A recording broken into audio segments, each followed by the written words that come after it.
Hello and welcome to the first in a series of webinars produced jointly by Global Wonks and the Milken Institute. I'm delighted to bring together this particular webinar series and bring together and fuse the respective goals of our organizations that look towards global prosperity and sustainable growth through the lens of understanding and preparing for labor markets and the changing nature of jobs. Which we believe is going to be equal parts digital and decentralized. Before I go on to introduce the talk today and our wonderful speakers, I do want to remind all of our wonderful audience members that are joining us that you can very easily ask a question through the Q&A tool at the bottom of your Zoom screens, which you should take advantage of throughout the talk so that we can continue to gain questions as the speakers are talking and get as quickly as we can to the Q&A part of the talk. I will start off with an overall description of the webinar today and the bios of our speakers. Then we'll move on to each speaker talking in some depth about their vantage point from their experience and their specialization about the future of work as it pertains to this subject that we're touching upon today about the office space and teleworking and the economy. And then I will have a discussion with our speakers on some topics that we believe are pertinent to the webinar and engage them in a discussion before we open it up for the Q&A session. So we're kicking off this joint webinar series by talking about the office space, which really impacts us all, and specifically how the pandemic, which has really sped up the questions around what will happen to the office space in the future, to teleworking, and to the sociology of collaboration, the social bonds that take place in the office space and labor markets overall. What are the fundamental questions that are born out of that, and how should we be thinking about them? And we've brought together a set of panelists today that can touch upon some of the key questions that are pertinent to how we think about the future of work as it applies to the office space. This includes how can we adapt work practices to reap the most benefits of the experience of remote working, which has now impacted all our daily lives, not just for employees and workers, but also for managers, for those that are part of the design and the build of office spaces, and beyond that as a society and our overall economy. What will be the impact of these shifts on innovation, which has long been associated with the clash of ideas at the dialectic level in conference rooms or in startup garages? And how will human resources and operations departments have to evolve in the face of these changes? These are just some of the things that we're going to be discussing today, and I'm delighted to be joined by four wonderful panelists. And let me turn to each right now. We'll be hearing today from Terry Mcbride. Terry currently serves as the Vice President of Human Resources EMEA at Protegrity. She's a senior human capital and operations leader with over 15 years of achievements in organizational development, talent management, strategy implementation, and more. An experienced people strategy advisor, HR business partner, and COO, Terry focuses on driving results in fast-paced environments that value commercially driven and collaborative problem solving. A graduate of the Johns Hopkins University School of Advanced International Studies, as well as the Wharton School of Business at the University of Pennsylvania, Terry spent a large portion of her career at A.T. Kearney and McKinsey & Company. We're also joined today by Art Bilger. Art is a venture capitalist and the founder and CEO of Working Nation, a nonprofit campaign which he founded in 2016 to bring attention to structural unemployment issues, the future of work, the skills gap, and to achievable solutions. Art has been an investor in and director of various private companies, including Akamai Technologies, where he served as vice chairman. And he was also the president and COO of New World Communications Group, a founding partner of Apollo Advisors, and executive vice president, co-head in corporate finance at Drexel Burnham Lambert. He serves on the University of Pennsylvania's Wharton School Board of Overseers and holds an economics degree from Penn and an MBA from the University of Chicago. I'm delighted that we've also got Kevin Clouden here with us today, who's joining us from our partner organization for this webinar series, the Milken Institute. Kevin is the Executive Director of the Milken Institute Center for Regional Economics and California Center. He specializes in the study of key factors that underlie the development of competitive regional economies, clusters of innovation, patterns of trade and investment, and concentration of skilled labor, and how these are influenced by public policy and in turn affect regional economies. On a national level, he is heavily involved in issues of capital access for small businesses, including serving as chair of the US Department of Commerce's Trade Finance Advisory Council. He holds graduate degrees from the University of Chicago, as well as the London School of Economics. And finally, we have Melissa Woolford. Melissa is the founder and director of the Museum of Architecture, which she started in 2006 to help architects be more entrepreneurial and help the public sector better engage with architecture. Melissa has created projects such as the Gingerbread City, School for Creative Thinkers, and has initiated innovative programs such as MOA's Directors and Associates Club to share best practice in the industry. She has lectured widely on a new business strategies for the built environment and is also the founder and director of News Collaborative, an agency that specializes in bringing architecture and creative industries together with brands including the Wild Turkey Bourbon, Dove, Ocean Spray, and the Delfina Foundation. She has a master's in architecture from Pratt Institute and a BA from the University of Massachusetts. And she was an architectural designer for Zaha Hadid Architects from 2006 to 2009. I've got to say, I'm delighted to have each and every single one of these wonderful panelists here with us today. They bring to bear a real wide variety of insights to this topic. And I'm confident that over the course of the next hour, an hour and 15 minutes, we're going to be extremely enriched by the insights that they have for us. And so to start off, we're going to hear a little bit from each of our speakers today, starting with, of course, the wonderful Melissa Woolford. So Melissa, the floor is yours. Thank you. Thanks so much for having me. So these last 5 months have shown us what is possible, what could be possible, and what just doesn't work when it comes to alternative working arrangements. In terms of designing the way we live, we need to think from the scale of the personal space to the family space to the collective meeting space and the community at large to create designs that can respond quickly and efficiently in changing times now and going forward.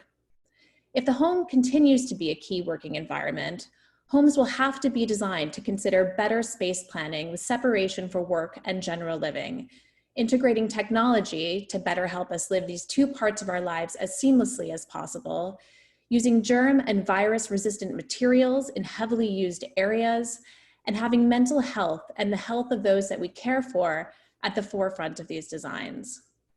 I've been asking myself some questions about how things could change and thinking about what changes have influenced working in the past, such as the Industrial Revolution, the personal computer, the laptop, and then now, the need to protect ourselves, and just as urgently, the planet.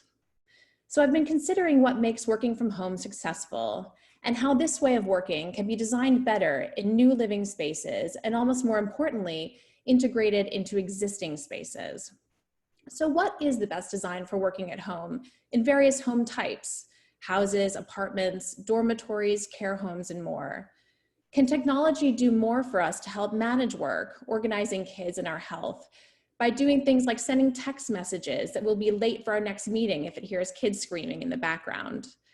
Can we make our spaces more flexible and adaptable by making more multifunctioning spaces and create drastic innovations in our basic living spaces, such as bathrooms, living rooms, bedrooms, and things that really haven't been innovated in for a long time? And this will involve thinking harder about acoustics, materials, lighting, standard appliances, and even furniture. What does it actually mean to have a healthy life-work balance? And how can we make this easier for people to achieve? One thing that has become very apparent to me is needing to spend more time outdoors and having a more direct relationship to nature throughout the working day. Integrating more plants and green spaces into our work environment, known as biophilia, and is crucial for our mental health. And I think this element of design will continue to grow and will be researched further. For those of us who do go back to a collective office environment, we need to think about how office spaces can better cater to people's needs and foster communities in and outside of the buildings that we work in safe ways. So can wayfinding or directions and information be more responsive instead of its usual static nature? Can work cafeterias offer food to neighborhoods to sort of help incorporate people better into work on office environments? Can daycares and open air gyms at work be more common so people can have smaller bubbles of other people to interact with? Can we design to have more outdoor spaces for people to have access to fresh air and nature when at work, such as balconies and taking better advantage of roof spaces? And how can cities as a network better respond as a whole to suit the needs of inhabitants? Can we improve planning regulations to create more green spaces and new developments? Can we create better active transport routes in and out of the city to relieve the already at capacity public transport systems and encourage better fitness and well-being? And how can we develop better relationships with nature and our environment to create cleaner air in cities? We should have checkups on mental health like we do to have checkups on physical health. And we should make decisions for the long term, what is known in many communities now as cathedral thinking, taking ideas and lessons from past generations and knowing that we need to plan for many, many, many generations in the future. And lastly, how can we create better environments for people who don't actually work in the office, such as construction workers, bus drivers, factory workers? This will be a big design challenge going forward, as many outbreaks have started in factories, public transport, and production plants. And I believe we should be spending our time figuring out how we move forward from here with the planet and better well-being in mind.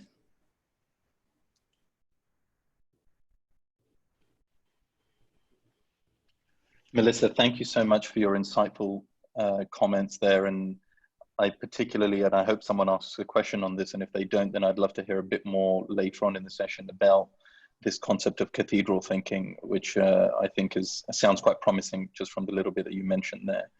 Next up, we're going to be hearing from Kevin Clouden. Kevin, the floor is yours. Thank you very much.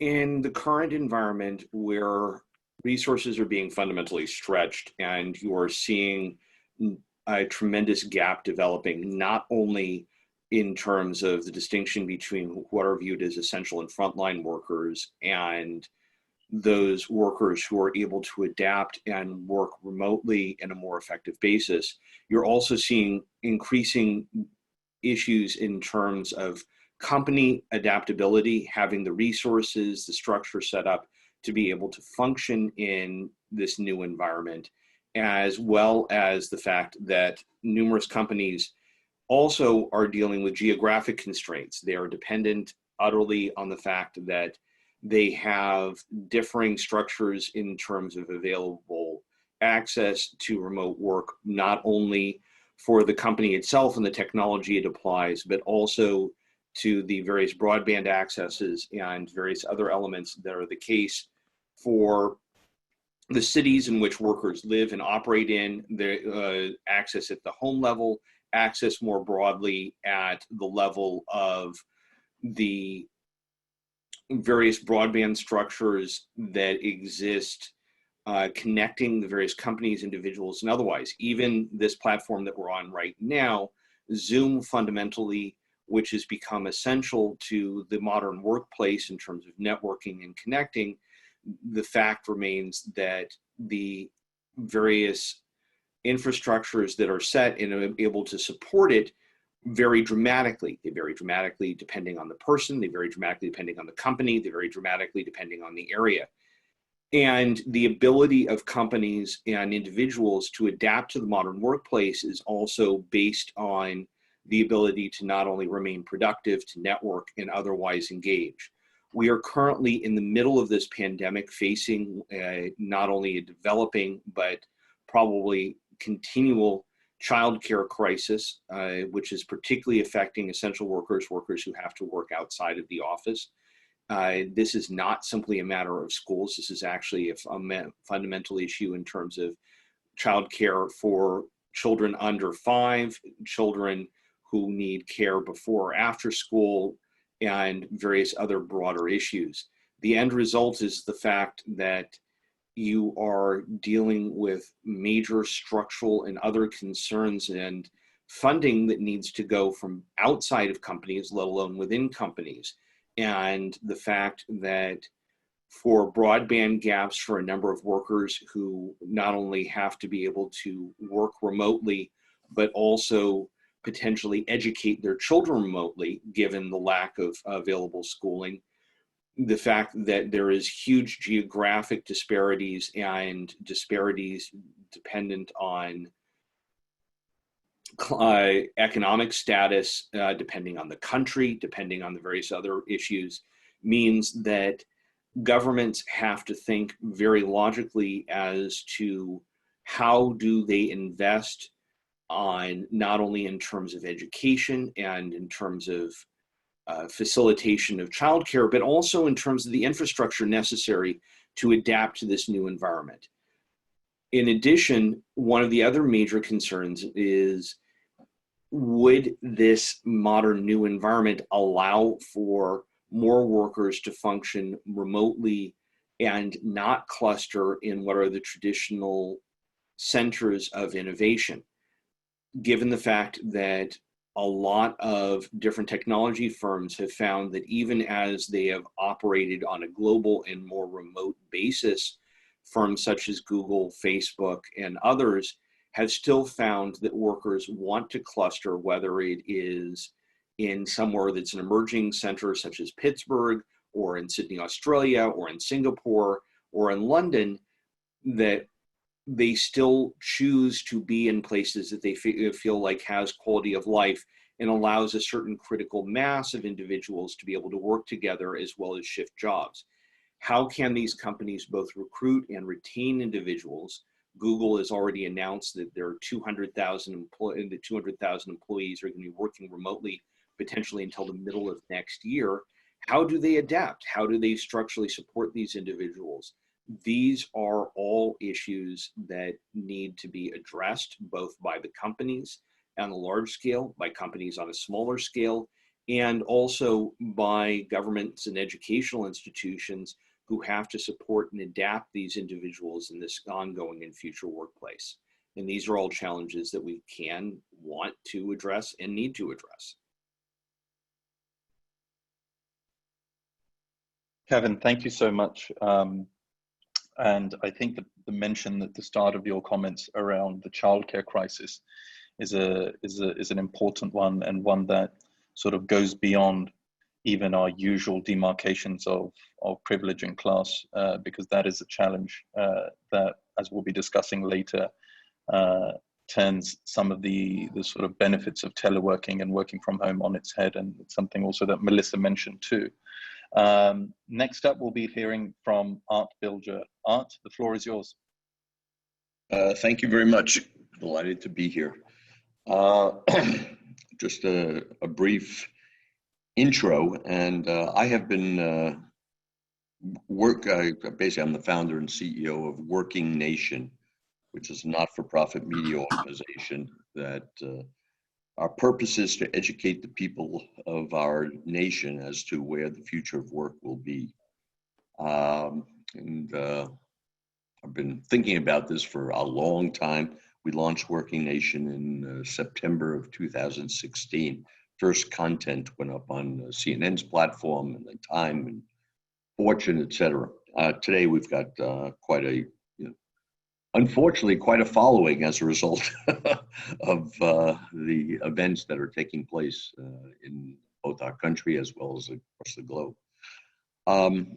My focus was on the changing world of work as a result of combination of globalization, technology, longevity, units of labor stay in the workforce much longer, and broken education relative to those three, all coming upon us like never before in history.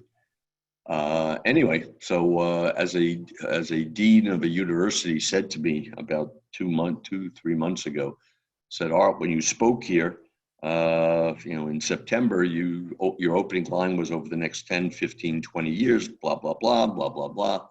She said, Art, I would seriously consider chopping about 10 years off that now, courtesy of the the virus. So we are accelerating at a very dramatic pace in terms of the changes that we expected.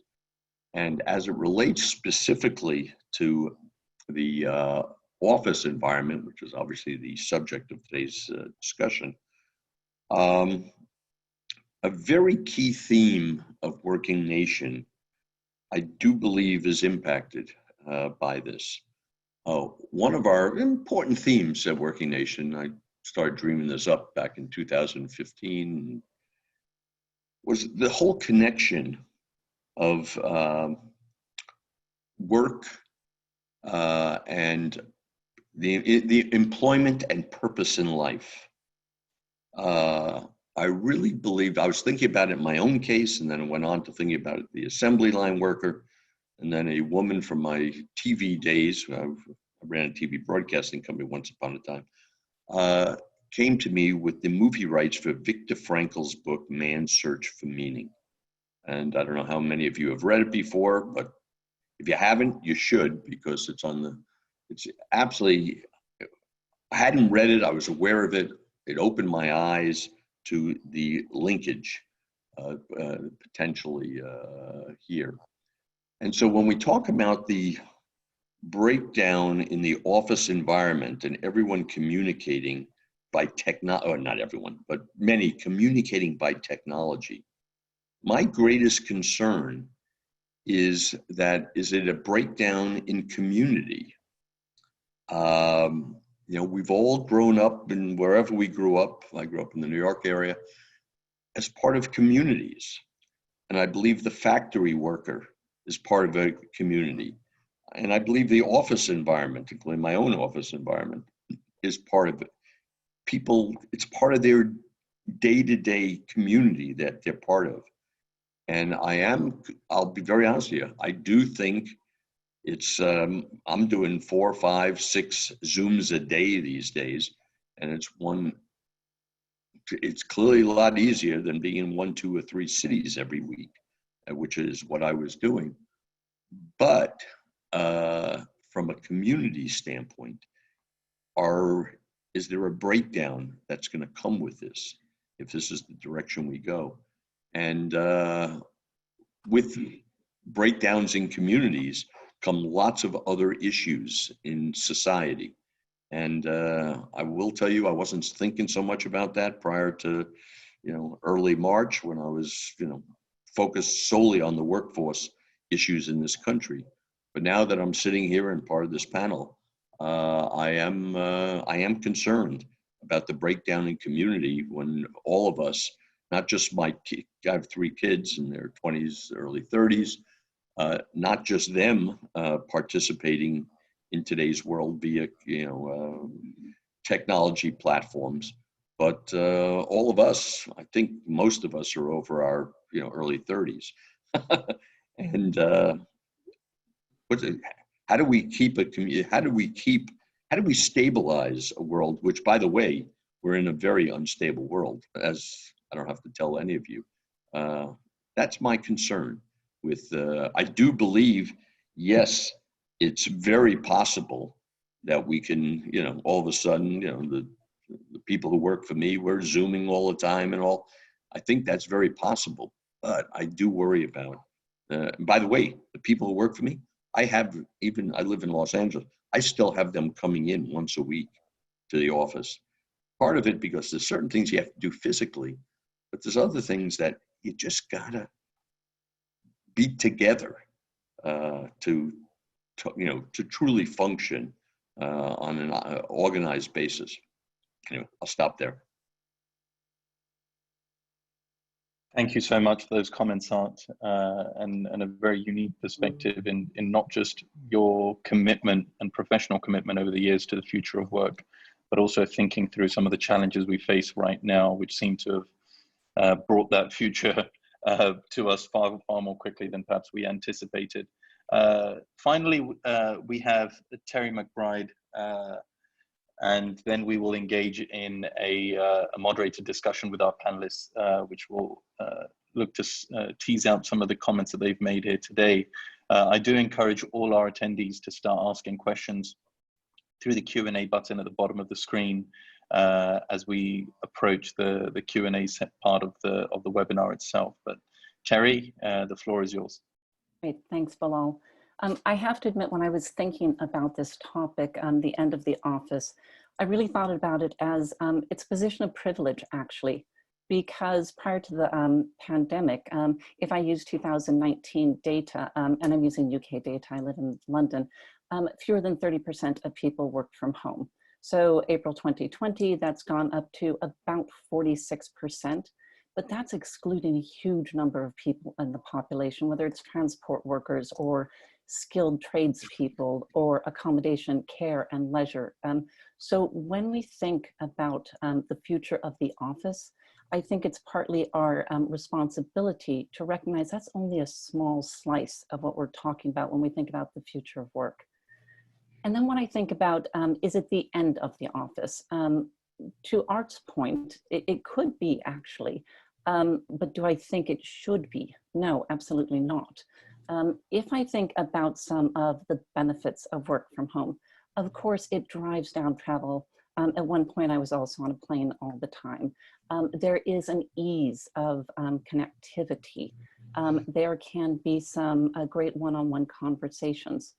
But at the root of it, it's really about thinking, what draws us to work? What is the purpose? What is the meaning that we derive from it? And if I think about how we engage with talent, it's really attracting, developing, and retaining exceptional people. And you think about how we grow at work. We don't do it via Zoom calls. We do it during the catch-ups in the apprenticeship model. And we do it spending evenings working or doing problem solving in team rooms. So for me, even if we could get rid of the office, which I don't think we could, I don't think we should, because again, to Art's point, I think there's a basic aspect of culture that we need to be mindful about. And what does culture look like if we naturally fragment our spaces of how we engage with each other? And if I go back to the positive aspect, of course, there's a great thing about working from home. So it allows me to source terrific talent from around the globe. So I can find an amazing worker in Zimbabwe. I can find a terrific worker in India. I can find a great worker in the US, and we're not constrained. But on the other hand, how do I then bring them together to get the most out of that person and allow them to contribute, so they're not contributing as a standalone person, but contributing as part of a team? So if I think about the question, I have to say on one level, the question made me sad because I'd like to go back to the office. Could offices end? Yes. Do I think they should end? No. I love a lot of Melissa's suggestions about how we might incorporate thoughtful design into a new normal. But I would offer the challenge to all of us when we think about return to office, how can we collectively work to improve that experience?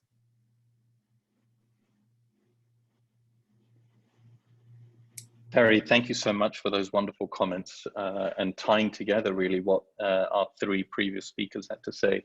I'd like to now open it up for questions for all of our panelists and begin to go deeper in some of the themes that they've touched upon. And so the first question that I have is around telecommuting itself. You know, it's not necessarily a novel idea. In many industries, it's existed and being utilized for a number of years, especially since the advent of voice over video and cloud sharing mechanisms. And there's obvious benefits that have been listed here today, not just on a professional level, but also on a personal level and for families and balancing other aspects of the sort of often cited work-life balance. But can we say that this model, especially if it becomes sustainable, is economically and socially viable and scalable in the long term and across countries? According to one recent report, working mothers in the US are spending now 15 hours more on average than fathers on household and education tasks, thus exacerbating an already strained gender disparity in the labor market. While we know of the inherent structural privilege, Terry, that you and others spoke of being able to work from home, which goes even further, an estimated 40% of US workers are in jobs that would facilitate working from home in the first place. And even among them, they may not have the space at home or the support network to carve out the work hours in the first place. And so as attractive as teleworking and remote working and the advent of the end of offices, or the partial closure of offices, may well be in the short term, these moves that certainly companies such as Google and others are making of allowing employees to work from home for the next 6, 12, 18 months, the conversation needs to go a lot deeper. And so I wonder what you think about the viability of this model and the scalability of this model in the long term. And I'd like to go first to Art with that question. Okay.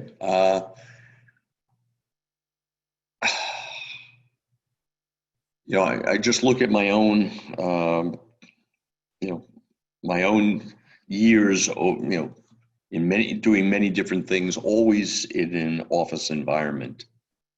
And I do very much believe that so much, and a lot of it was, you know, I've always been a believer that it's better to be lucky than smart. And I've been pretty lucky, ended up in a lot of the right places. Then it's a matter of how you take advantage of it. I really believe that it, so much of it was the ability to gather on short notice with very innovative people. Just as a little just one reference to background, Kevin Clouden, he and his father and I have known each other quite a while. I actually worked when I got out of graduate school at the University of Chicago. I went to work at a firm, Drexel Burnham, and there was a guy named Mike Milken who, this was the early days, I think, before anyone knew who a Mike Milken was. And I really believe it was the gathering of, you know, Mike and myself and an incredible group of other people brainstorming on a unscheduled basis. And I believe that is what, you know, led to the great success of Drexel Burnham and many other things that I've been involved in. You know, fortunately, I've been involved with other people. I am, as I mentioned earlier, I am living, you know, I'm doing 4 or 5 Zooms a day, and it's incredible. And it's sure beats in many respects being in, you know, going to, you know, city, 1, 2, or 3 cities every week. But I do believe that there's an important missing point to this whole thing, and this breakdown and I absolutely do believe that we will change the office working environment. So it's not a question. I do think that this is going to change dramatically, but I really do not think that those who make the decisions of whether it's corporations, whether it's not-for-profits, academic entities, or whatever, I do believe that it would be a mistake to try to move dramatically and take advantage of technology as opposed to personal relationships and communication. Thank you, Art. Melissa, the same question to you. This is something that you touched upon quite a bit in your talk. Tell us a bit more about the viability and how sustainable you think some of these shifts are. I mean, I think it is quite interesting, as I think Terry pointed out, you know, creating these communities, and I'd love to get her perspective on this. But in some ways, I think what's quite interesting in these Zoom calls is that everyone has the same size square or rectangle as it is. And there's a certain level of sort of equality maybe being put forward by these squares, and you know, each person has the same say, and there's less hierarchy, I find, within these calls. And I think that from the social aspect of it, being a mother of 2 small children, I am more social now than I've ever been in the last 5 years. You know, I'm able to join these meetings, I'm able to join these calls because I don't have to rush home for the school, you know, the picking the kids up from school.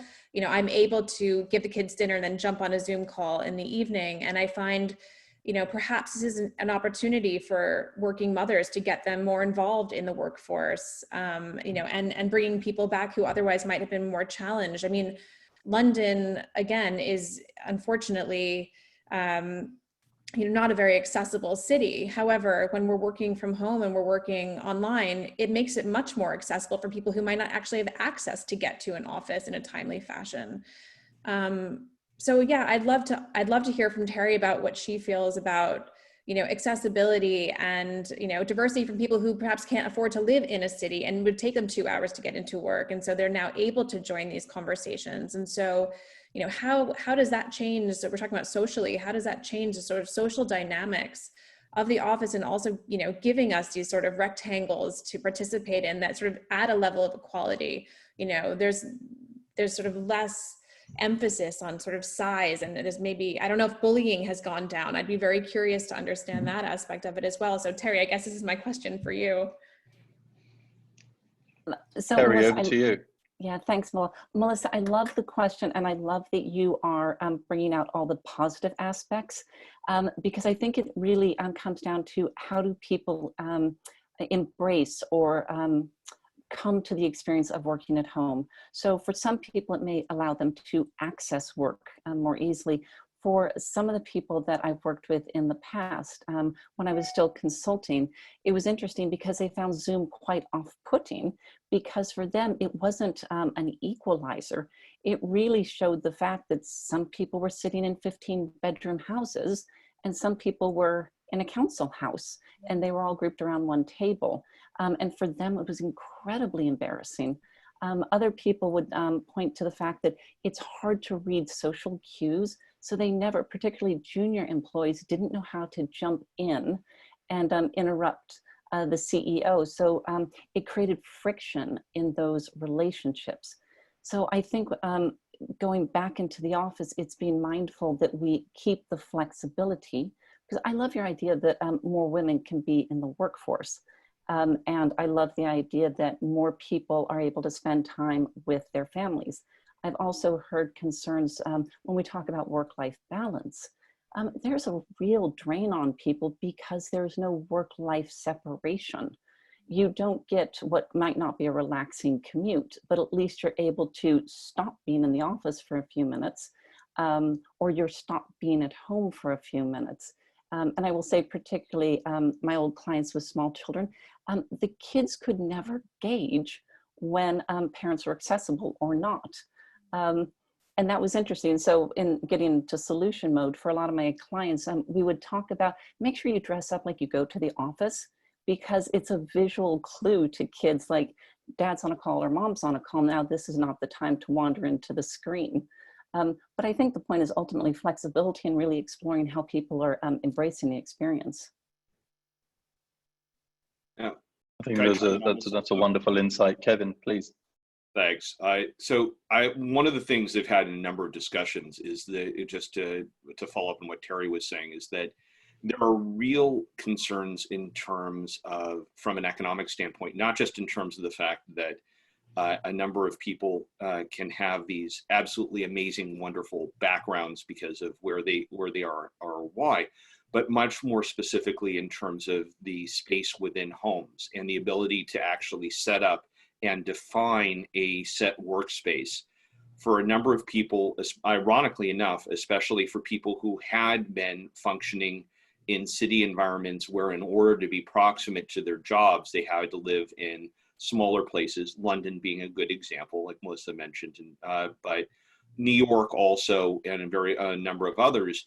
What's interesting about this is that there's been a lot of pressure here in Los Angeles and a number of other cities where people have been choosing to try and decamp to move, in fact, out to suburbs, out to other locations. I'm actually aware of the fact that of a number of people in Los Angeles who actually chose to move to Rocky Mountain states like New Mexico, Utah, some parts of Colorado, or just further out in the LA area, out to the suburbs or somewhere they consider to be more affordable, and get a home now, even in the middle of the pandemic, simply because if they think they're going to be working long term, they would like to be able to have the space at home to actually be able to function, to do their work, to have a separate office space or additional rooms, to be able to have additional space for their children, especially for families. And it's a major constraint. One of the things that's been showing up a lot in a lot of the data is the fact that a number of women are not likely to be able to go back into the workforce right now. The working mothers are particularly constrained, not only because of the burdens of children and childcare and otherwise falling much more on the women because of societal expectations rather than actual, shall we say, what should be reality, but also because of the fact that a number of women are finding that in this circumstance, that because of expectations and pressures otherwise, that being able to address the fact that the children cannot leave the house, that for the similar things for a number of men as well, that they don't have that defined space, it creates a number of constraints and issues that are difficult to overcome. The other thing that is particularly showing up, as Art mentioned, is the socialization issue. I've had a number of conversations over the years with people at technology companies who are decentralized, including a number of people I know who run teams or are involved in senior groups at Google, where they talk about how even though Google decentralizes, often for their projects, they'll have people located all over the world. They make a point as part of Google's operations of bringing everybody together in person at least a couple times a year on these teams. They'll alternate where in the world they do it or within the country, but it becomes incredibly important to be able to manage that.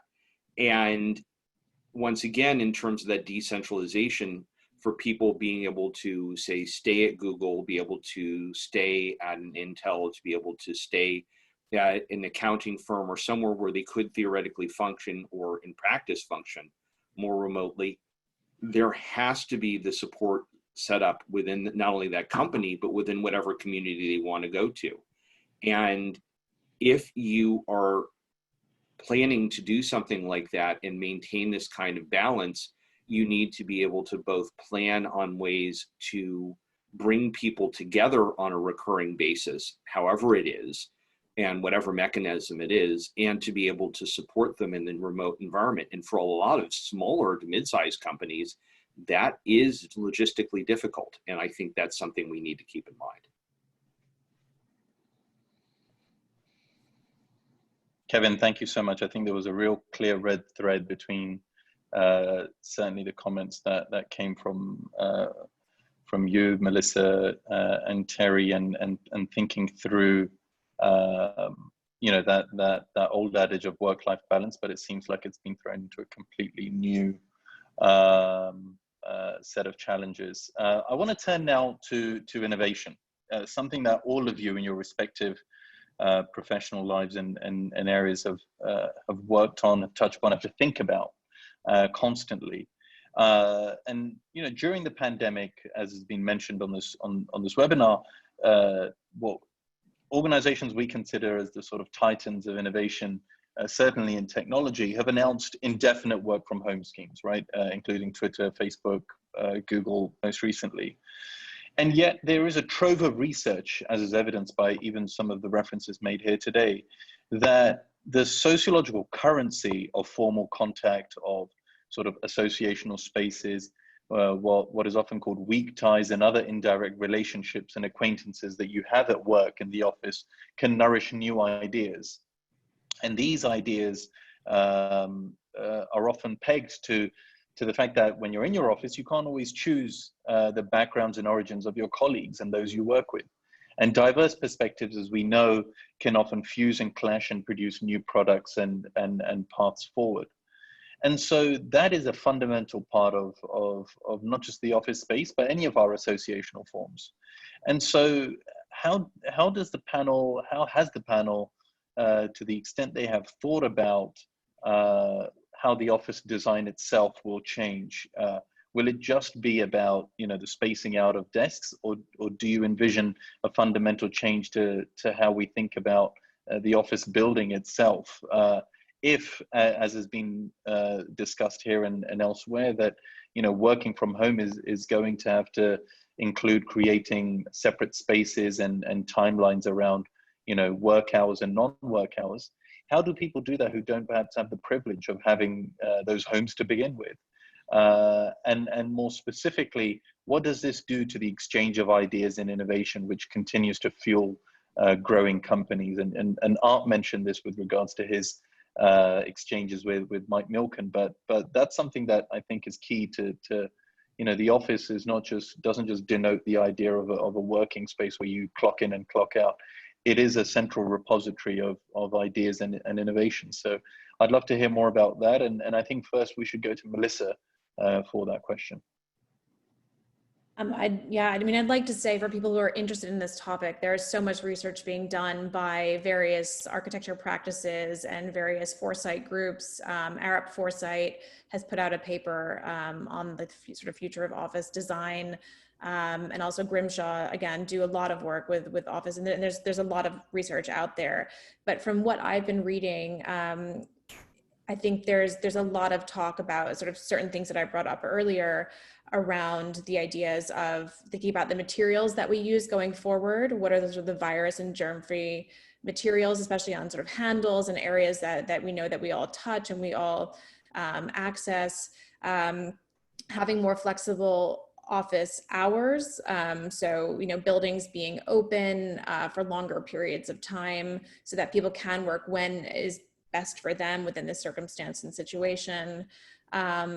And then also just obviously having more spaces for technology, more spaces to interact, let's say in as personal a way as possible with the people who are working from home or working, you know, in separate spaces.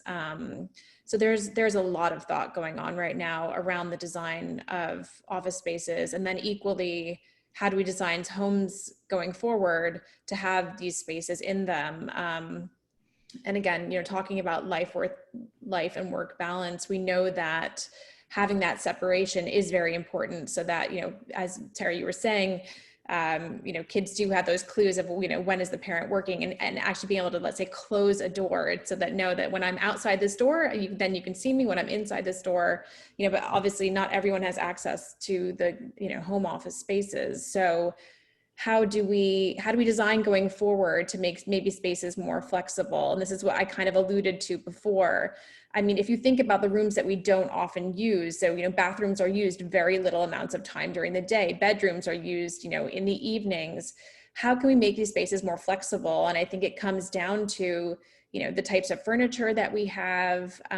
You know, again, when, you know, beds have not really been, let's say, reinvented in a very, very long time. And again, appliances and, you know, various different types of furniture. So I think this is a real opportunity for people to rethink these spaces and how they can potentially, how these rooms can be potentially used differently going forward. And can we have more spaces that adapt and change, and moving panels, more sort of, you know, I mean, thinking sort of, in the past, we had, you know, Archigram with sort of plug-in cities. Can we sort of start thinking about using that a bit more, where people sort of take spaces from other people at different times of day because they have different working habits? Can we start to exchange spaces? So I think there's a lot of ways to think about kind of moving forward, but I also think that something that's very important to think about too is, you know, how communities will interact with these office spaces, because, you know, again, large buildings like Google, and, you know, they have these giant cafeterias, they have a lot of food, you know, can communities better interact sort of in a safe way with these office spaces? And maybe there's a bit more permeability between sort of who's being able to access them and when, you know, in safer ways to sort of play a larger part in sort of bringing everyone together for the benefit of all. So these are, yeah, this is just a very sort of tip of the iceberg for this kind of thinking, but I hope this sort of gives you a little bit of an idea of what's going on within the design world. No, thank you so much, Melissa. And I encourage everyone who's listening in today to check out Melissa's work and get in touch with her organization to learn more about this, because it is something that is not just exclusive to architects and designers. It's something that we're all going to have to interact with in our daily lives, quite frankly. Art, I'd like to turn to you next, because you did mention in your previous discussion about, you know, that exchange of ideas, that focus, that sort of natural product of innovation and the clash of ideas in the office space. I'd like to get your thoughts a bit more on that. As I've been sitting here and listening, I just looking back over the decades, and I was thinking about in 1985 when Mike Milken introduced me to Ted Turner. Would that have ever happened if we were living in this virtual world? The answer is probably not. And in the end, it was very monumental in terms of my own, life, very monumental in terms of Drexel Burnham, and very monumental in terms of the whole development of Turner Broadcasting. I have multiple examples of that, 1998, getting a whiteboard session at MIT from supposedly the smartest human being I'll ever meet. That never would have happened in a virtual world. And no, I'm obviously it's somewhat of a unique position. It's not day to day working in an office. It's somewhat unique. But I really do believe the engagement of people on a very personal level, on a moment by moment basis, is fundamental to the advancement of where the world we live in, where it advances. I also believe that we are, as I made reference earlier, linking together as a society is incredibly important. And I do believe when you turn on the news today and watch the three main stories, story one being Donald Trump, story two being the virus, story three being racism and Black Lives Matter, I really do believe the linkage of communities and societies is an incredibly important piece of the equation. And I actually believe that a lot of what we're watching right now is as a result of people going into their own corners via technology. And I do believe that there's, there clearly is a downside to a continuation of this breakdown. So I'll be very honest with you. One of my greatest concerns, and I actually do believe that the specific topic we're talking about, yes, we literally break down office environments to a meaningful degree. People not be coming to an office. No, not at all, but maybe 3 days a week instead of 2 days a week. And yes, it will solve commuting issues. I have two women who've worked with me for decades. They each have an hour to hour and a half commute each way. And yes, they love when I go out of town so they can work from home instead of having to come to the office here in LA. But I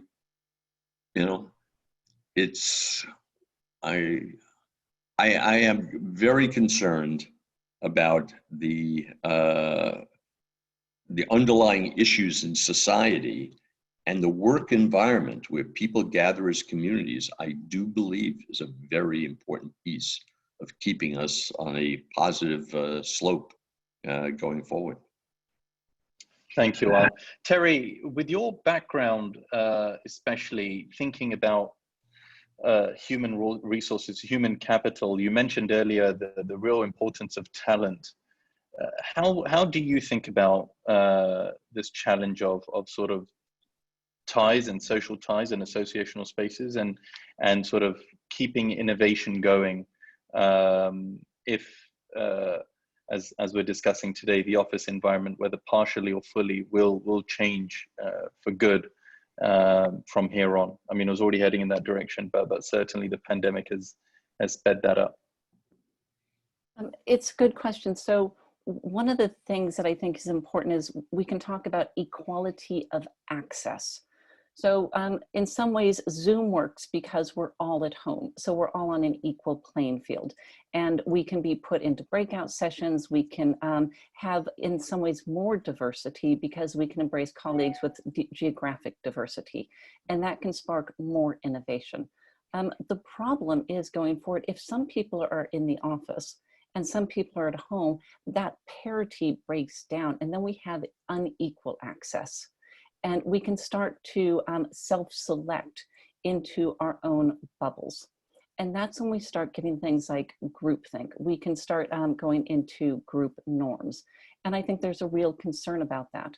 So it's thinking about how do we create the workflows and the design to increase the conversation, and in some ways even increase the informal exchanges. There's the value of those coffee chats. So a neighbor of mine is a Brexit negotiator, and he has said it's quite a challenge because, of course, you can have all the conversation in the main Zoom room, but you've lost the ability to chat over the cup of tea and really and understand what's going on underneath the surface. And I think losing those informal touch points, for me, that's a huge risk. So going forward, it's thinking about how do we attract the talent and how do we continue to develop talent and ensure that equality of access. And I think that's a role that the organization needs to take. I agree. No, thank you, Terry. I think I think those challenges are absolutely there, and ironically, especially so for organizations that are in the business of producing knowledge, which Kevin brings me to you. I mean, the Milken Institute itself, I mean, this is a challenge we all face, right? Not just in terms of innovation in tech and office spaces, but also any organization that houses people and is in the business of producing ideas and progressing research forward. How do you think about this as it pertains to the Milken Institute and your own work?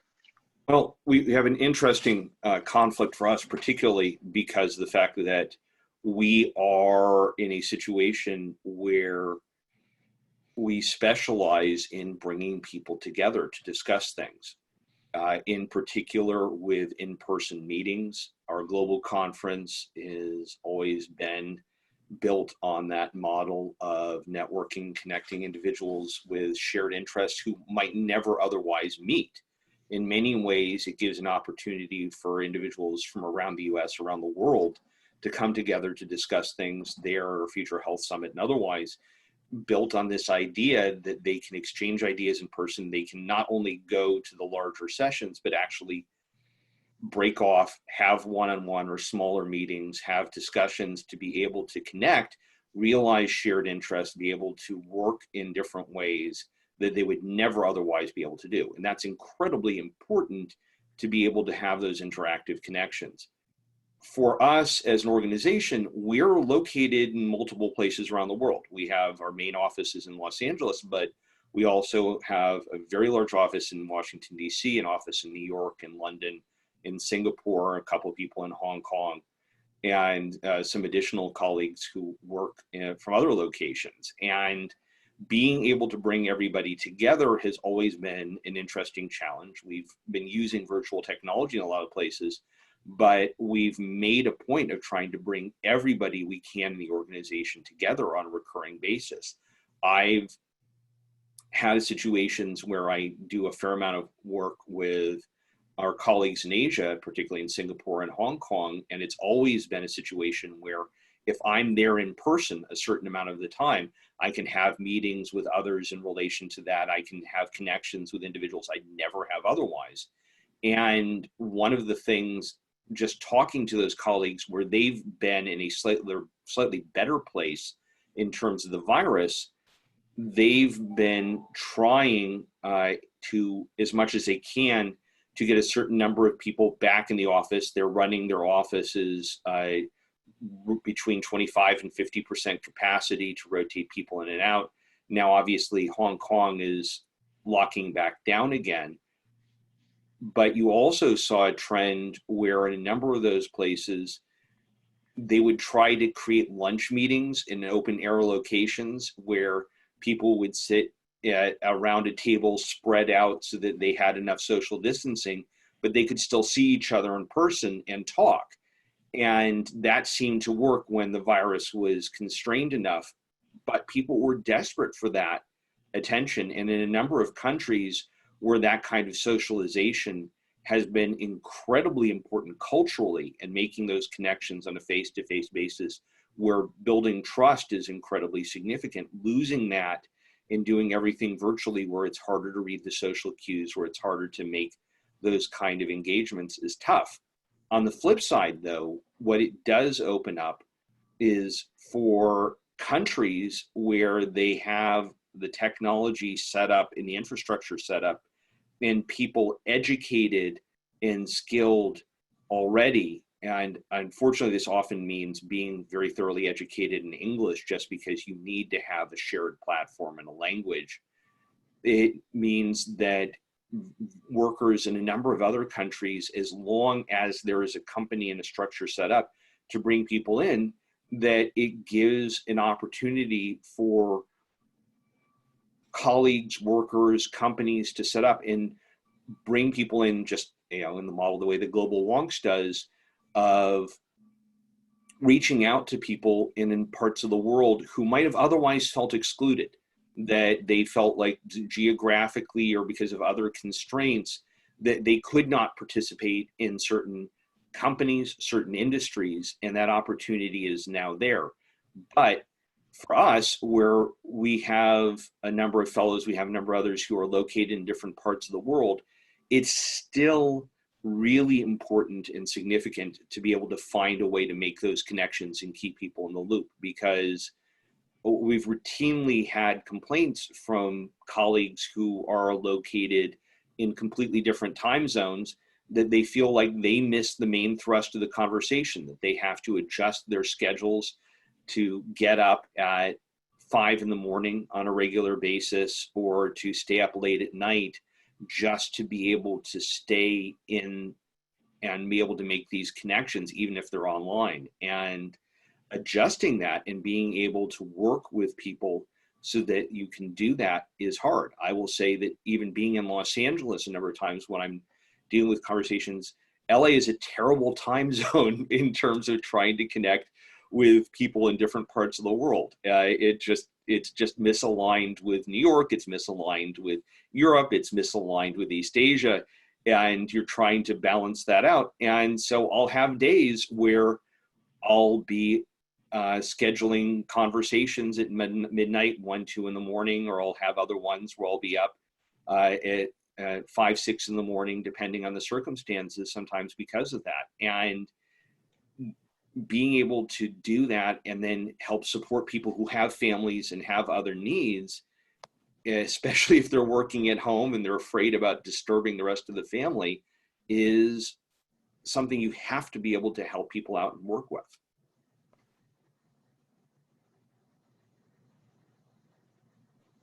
Thank you, Kevin. I completely agree with, especially that sort of balancing act when you're not just managing a research project, but running an organization or a center. I want to now turn to the Q&A session from our audience members, and the questions have been flying in. And so in the interest of time, I am going to make the decision to sort of combine 1 or 2 of them. And the first one is for both Art and for Melissa. And it speaks to something that you both spoke about respectively, which is the notion of communities. And so one of the questions that's come in is could one argue that even the sense of communities is also changing? So yes, some of those ties and some of those interactions are going to be changing and limiting with not just the office environment, but something that you, Melissa, spoke about, which is just the way in which our public health instructions in any public space are going to be shifting. And it gives rise to different forms of community building, right?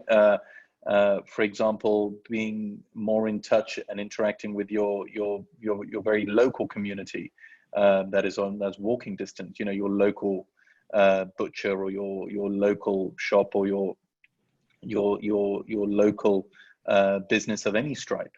And also developing new relationships through video meetings in a more frequent way with those that are, you know, overseas and more distant, like book clubs, bi-weekly chats with older friends, etc. And related to that, in terms of the idea of community, so that's one notion of new forms of building community. And relatedly, what does that then do to how we think about the city itself, right? I know, Art, you've thought very broadly about the future of work far beyond offices, but what does this shift in the office space, in the kind of world that the pandemic is creating, do for us in our broader environments, in terms of how what the city looks like, what the political economy of development and construction looks like in the city, what the design of cities looks like, and therein how we think about community itself. So Art, if you want to have a stab at that first, and then we'll move to Melissa. Okay, that's a simple question. You're basically talking about the restructuring of the world.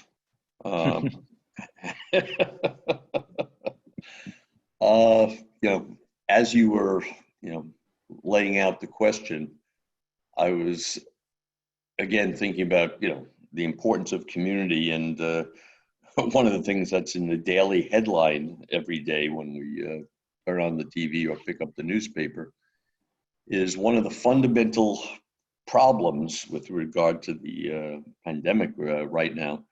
They talk about in terms of spread is bars, you know, people gathering in bars, and I was just thinking whether, to what extent are they gathering because they can get alcohol there versus community?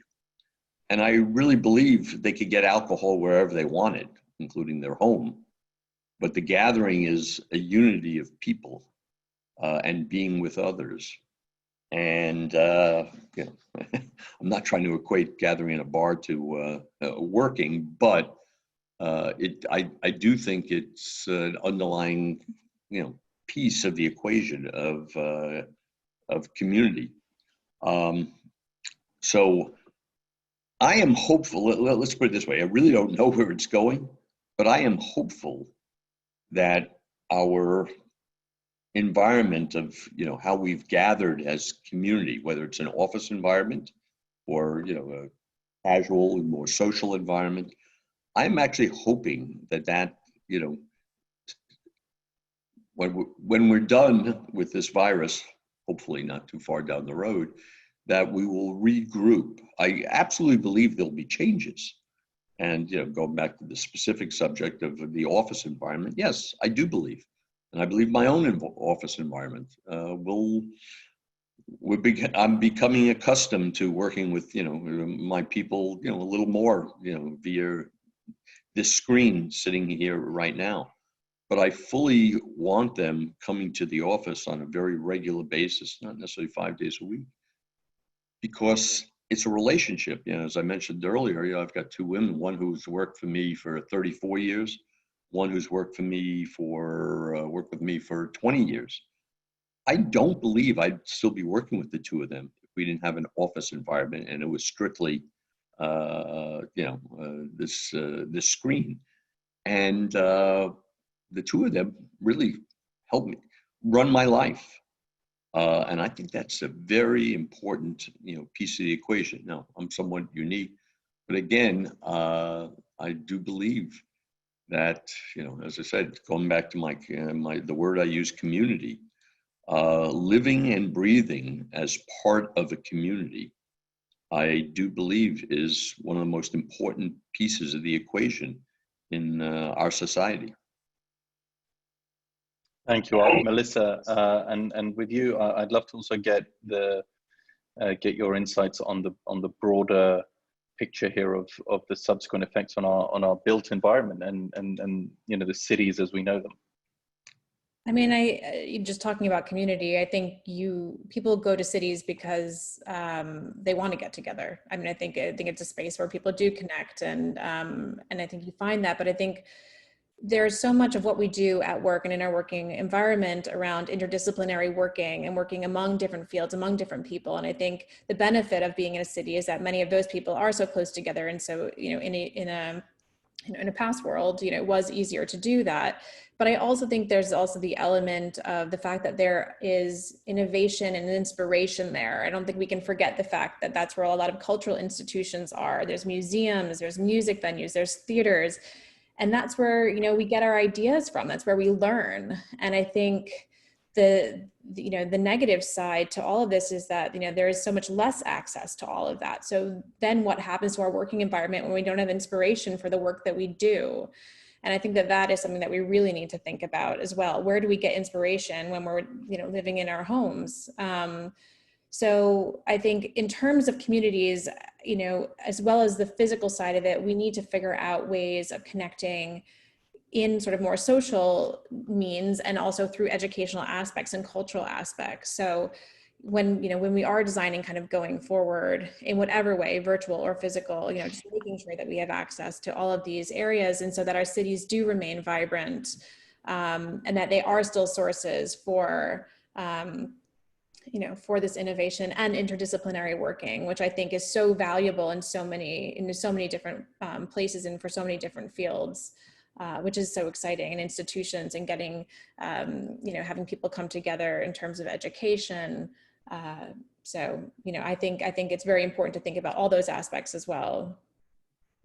Yeah, I mean, it's not fully the unknown, because we were working towards doing some of these things anyway, but I think it's definitely exciting, and it's going to need buy-in and ownership from all of us, wherever we live in our localities.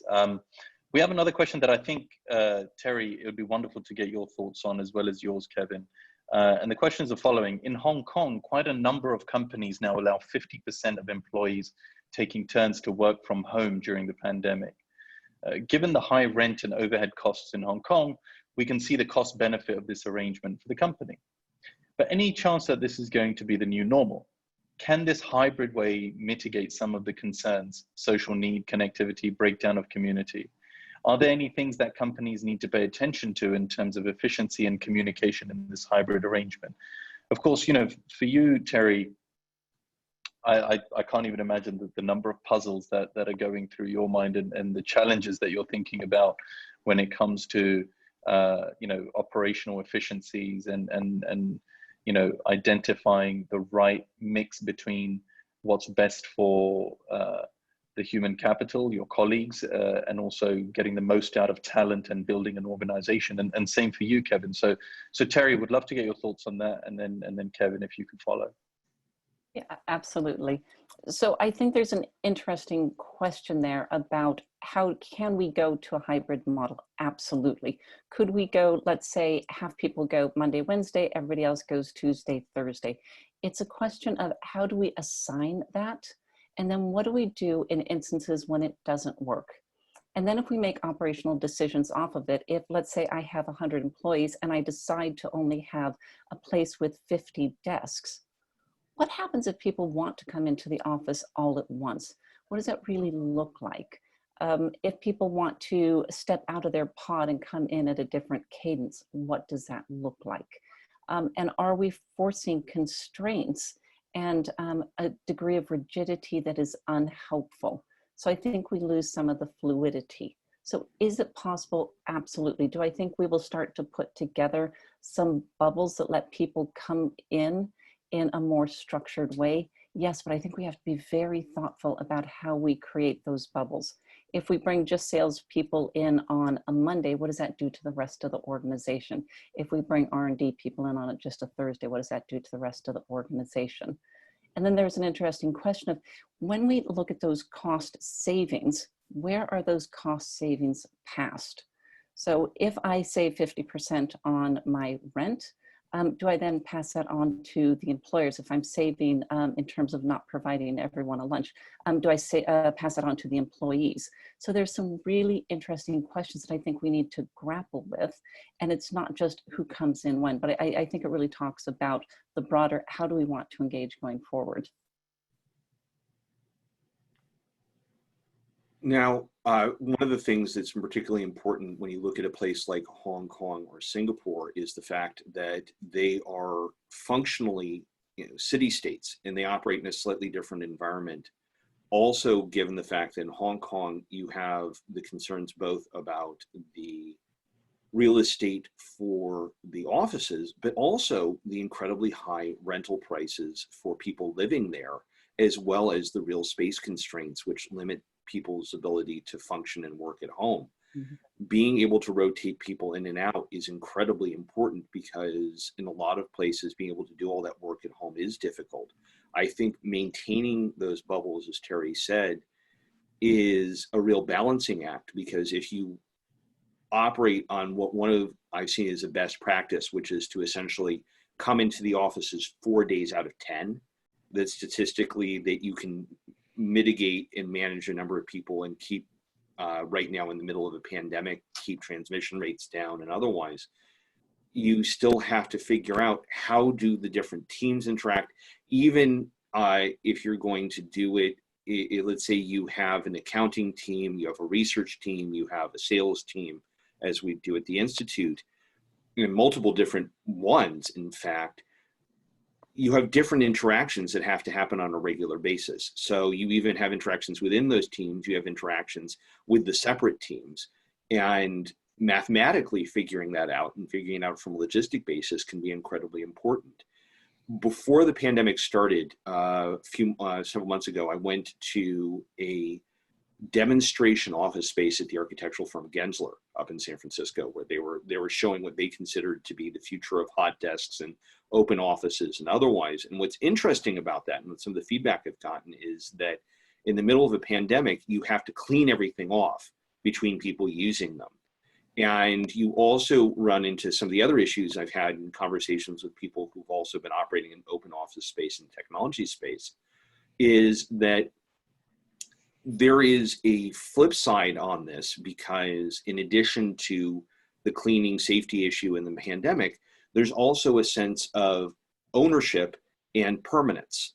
And one of the real things that's come into for a number of people, and it's reassuring for them, is having personal touches in their office space, having a couple pictures, a couple mementos, a couple things that they can come in and see, know it's their space, that they belong there.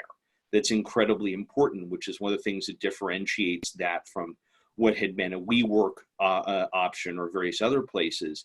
And you can still manage a certain amount of, if let's say you have two people sharing a desk and coming in at alternate days, and you can schedule it. I mean, I even go back to having done a tour of the USS Iowa, which is the battleship that's from World War II that's anchored here in LA. One of the things about with the Iowa is that they had it set up so in World War II, they had 4 bunks stacked on each other because of the sheer number of people they had. And they had to schedule everybody having time to share those bunks, to change the sheets, to be able to get people in and out, and be able to functionally still get their sleep time in the middle of this environment. So if you want to talk about the hot desk, hot swapping of people at different positions in a tight environment, they did it. It can clearly be done without computers, without anything else. But that issue again becomes one of, how do you allow it for people to still feel invested in that environment? And it's something that companies need to think about, that they need to be able to figure out, if you're reducing your footprint, do you have a space that you can bring everybody together, whether it's a shared space largely in the building? Is it in another location? Do you occasionally rent out a space for people to come together and have shared meetings every X number of weeks or anything like that? And that adaptation and those kinds of shared spaces may become incredibly important as we deal with the fact that fewer people are in the office all the time. And if I could just add to that, I think that's a really good Please. point. And I think we're missing part of the equation if we only focus on offices, because we need to think about how do employees get into the office. So it's one thing if you're in a car-based society, but right now, if we're thinking about people getting on trains, if we're thinking about people getting on the tube, we're putting people at risk when we ask them to come into the office. And there was an interesting question in the Q&A. Should people be compensated more highly for if they're willing to come into the office? And I would argue, I think people should be compensated not on input, but on output. So whatever you're able to create regardless of your location. But I think we have to be mindful of how people even get into work. Yeah, I think that's exactly right. You know, that goes back to what Melissa was speaking about, you know, not just about different institutions in the city space, but how we make them accessible. But perhaps that's a topic for another day. We're a few minutes over, but I just want to say thank you to all our speakers. I think this webinar and these set of Zoom boxes are evidence that sometimes you can bring together people, even virtually, that perhaps otherwise wouldn't be in the same office space together, but that, you know, varied ideas and varied backgrounds can come together to enrich an argument and enrich a topic. So thank you for all your wonderful comments today. Both here at Global Wonks and the Milken Institute, we're very grateful for your participation. For our audience members, which crossed 100 people here today throughout the session listening in. We hope you'll join us for the next one. We'll be in touch about how frequently and what content we're going to cover. But certainly the future of work is a key topic of importance to all of us, even prior to the pandemic. And so we'll do our best to make sure that we shed light on it and think of actionable ways in order to navigate it. Thank you all very much. Thank you, Melissa. Thank you, Kevin. Thank you, Art. And thank you, of course, Terry. There will be a recording of this session that will go out at the end of this week or early next week. So for those of you that would like to go through it again or forward it on to your friends and colleagues, please do so. Once again, thank you and see you soon. Thank you. Thank you.